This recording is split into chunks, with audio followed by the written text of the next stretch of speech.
tried to explain it to me. And I said, well, is there any way you can change the system and require bipartisan approval? And I don't know if you can or not, but maybe the state House has to do that. Maybe. You talked to more than Georgia. Yeah, I talked to Governor Ducey, how they do it. I talked to people, I can't remember who.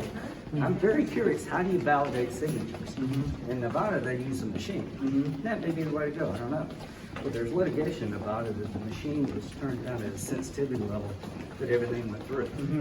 In Arizona, they use individuals, but they have a process where they can actually contact the voter. What I want is if we're going to expand voting by mail, which we probably will, I want to make sure that we're taking the precautions necessary to validate signatures like we do if you show up on election day. You have to show an ID, and I am Lindsey Graham. When it comes to signature validation, that's the way to keep the integrity of mail-in voting intact.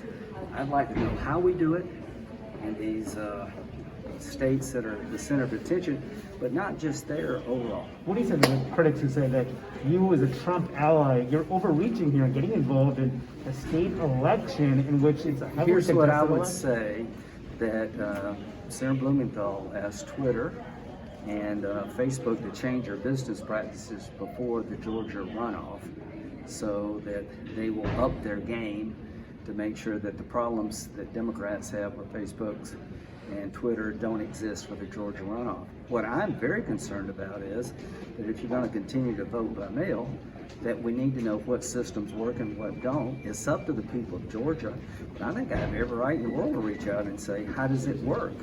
And that's what I did. It's really, I thought, a pretty good conversation. So, I mean, he thinks it's an implicit threat by what you were saying. I categorically reject that. That wasn't my intent, and that wasn't the purpose of the conversation, to throw out ballots. We're talking about an election we ain't even had yet, which is the Senate races. That was my focus. It's how do you verify signatures? We've got a new Senate race coming up.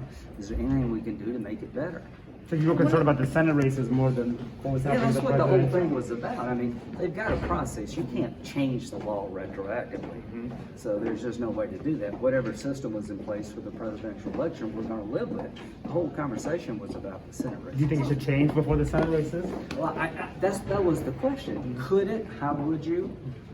Yeah, I'd like to see mail-in ballots, signature verification stronger throughout the country. One other thing, regardless of the presidential legal challenges and whoever the president is, I'm just curious, do you think Hunter Biden should still continue to be investigated in the committees? Let's get to this other stuff first. Okay, thanks. Appreciate it.